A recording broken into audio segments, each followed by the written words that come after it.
Genre: expository text. Winter's Tale: How One Little Dolphin Learned to Swim Again. Told by Juliana Isabella and Craig Hatkoff. One cold winter morning just off the east coast of Florida, a baby female dolphin managed to get tangled up in a crab trap. In the effort to free herself, the dolphin caused the ropes securing the crab trap to the buoy to become wrapped around her tail. The more she struggled, the tighter the ropes became, quickly strangling her tail. Luckily, a nearby fisherman caught a glimpse of this unusual situation and came to set the little dolphin free. It was not clear she would survive. And even if she did survive, how would a dolphin manage without a tail? How would she swim? How would she thrive? Life without her tail would cause many challenges, but with the help and care of a great number of dedicated people, a dolphin named Winter would beat the odds. In return, Winter's story would inspire and warm the hearts of people all over the world.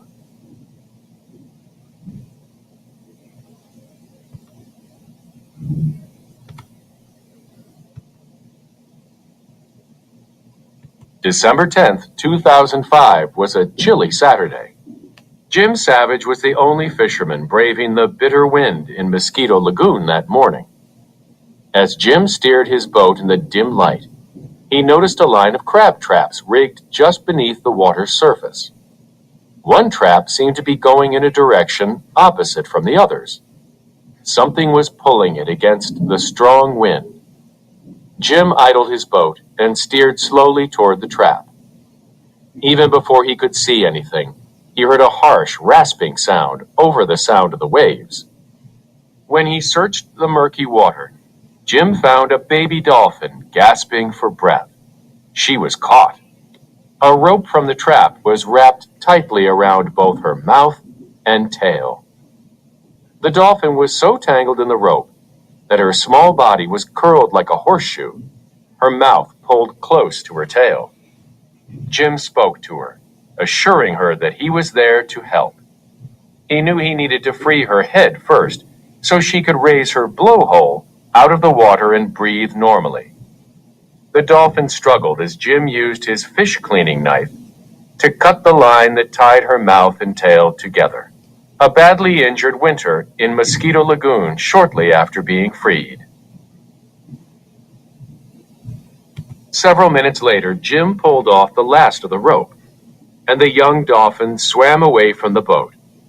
She kept her distance from the fisherman, but she did not leave the lagoon. After 30 minutes, Jim understood that she was too exhausted, too injured. He called Florida's Fish and Wildlife Conservation Commission. The workers there would know how to take care of a wounded dolphin. Jim watched over the dolphin until the rescue team arrived a few hours later. As soon as they saw the cuts around the dolphin's tail, they knew they would need to move her somewhere safe so she could heal. Even though she was injured, the dolphin was not easy to catch, but they finally corralled her. After lifting her from the lagoon, the rescue team tried to help her relax before carrying her to the transport van. They had a long drive ahead of them, all the way across Florida to the Clearwater Marine Aquarium. Teresa, from the Hub's SeaWorld Research Institute, tries to keep a shivering, injured Winter warm and calm.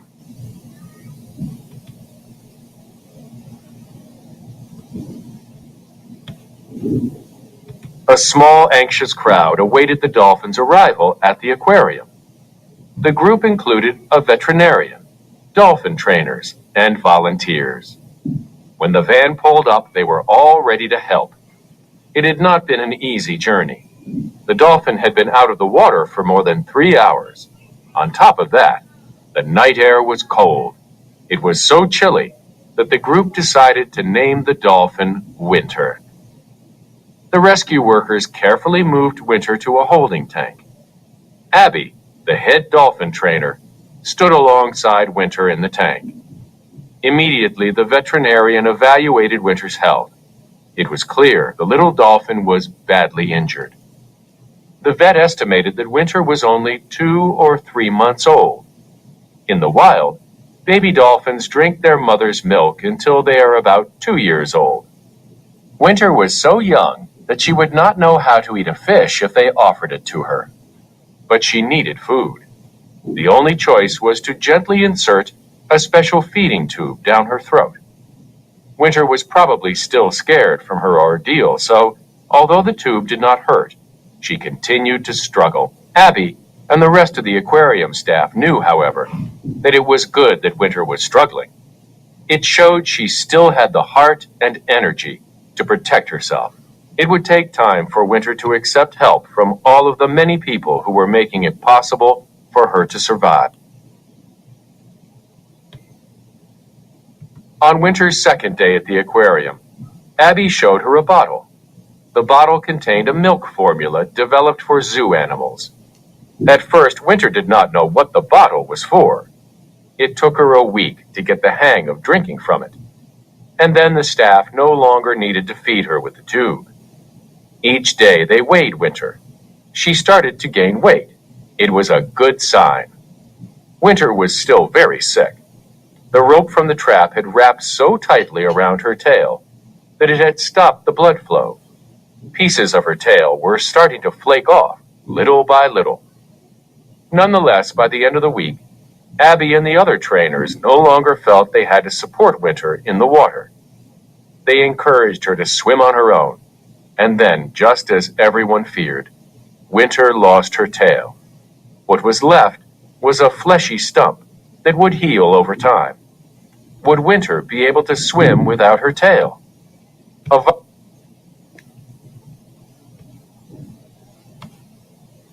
Winter did start to swim on her own, but she did not swim like other dolphins.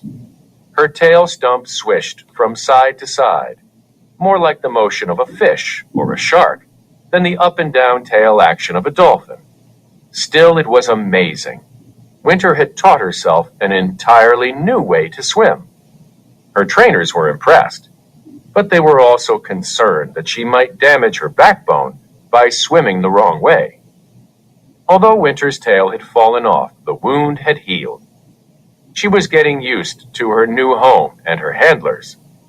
Whenever someone arrived next to her pool with a bottle, she gave a cheery welcome of clicks and whistles. By the time Winter was about 5 months old, she began daily training sessions with her handlers. They used training techniques similar to those used with the aquarium's other dolphins, and she learned to listen to their signals. Winter was a quick and enthusiastic learner. Winter and Abby enjoy their training sessions together. Winter had learned to trust the people who cared for her, but she had not seen another dolphin since arriving at the aquarium. Now it was time to meet a new friend. The trainers decided to introduce Winter to Panama, a female dolphin who had been rescued as well. The trainers were not sure how Winter would react to Panama, or how Panama would react to Winter. Would Panama even recognize Winter as a dolphin? When they first brought Winter to the new tank, Panama kept her distance. Winter stayed by the edge where she felt safest and watched the older dolphins swim laps around the pool. But Winter got tired of waiting. If she wanted to make a friend, it was clear she would have to make it happen. Now, whenever Panama passed, Winter swam out to greet her. Panama tried to ignore Winter, but Winter was unfazed. She kept playfully approaching Panama. Finally, after 3 long days, Panama gave up. She stopped trying to swim away from Winter, and the two dolphins have been together ever since. Panama lets Winter trail just behind her, the way baby dolphins follow their mothers.